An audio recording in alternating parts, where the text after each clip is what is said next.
તો સુરતમાં આમ આદમી પાર્ટીના કોર્પોરેટર સામે અપ્રમાણસર મિલકતનો કેસ વોર્ડ નંબર 2ના કોર્પોરેટર રાજેશ મોરડિયા સામે કેસ નોંધાયો છે। 29,78,772ની અપ્રમાણસર મિલકત જાહેર થઈ છે। કોર્પોરેટર રાજેશ મોરડિયા વિરુદ્ધ એસીબીમાં અરજી થઈ હતી। કાયદેસરની આવકની સામે 68.50% જેટલી અપ્રમાણસર મિલકત હોવાની વિગતો મળી છે।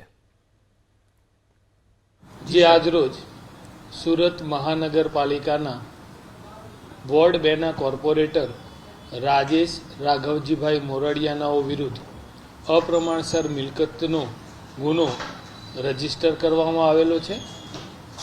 જેમાં હકીકત એ મુજબ છે કે આજથી 6-8 માસ પહેલાં લેખિત અપ્રમાણસર મિલકતના આક્ષેપોવાળા એક અરજી હતી, જેની ડિટેલ ઇન્વેસ્ટિગેશનના અંતે આ રાજેશ રાઘવજીભાઈ મોરડિયાનાઓએ તેમની કાયદેસરની આવક ઉપરાંત 68.50% એટલે કે રૂપિયામાં 29,78,000 રૂપિયા જેટલી રકમની અવૈધ સંપત્તિ વસાવી હોવાની રેકર્ડ ઉપર આવતા તેઓ વિરુદ્ધ અપ્રમાણસર મિલકતનો ગુનો રજીસ્ટર કરેલો છે અને તેઓ વિરુદ્ધ કાયદેસર ઇન્વેસ્ટિગેશન ચાલુ કર્યું।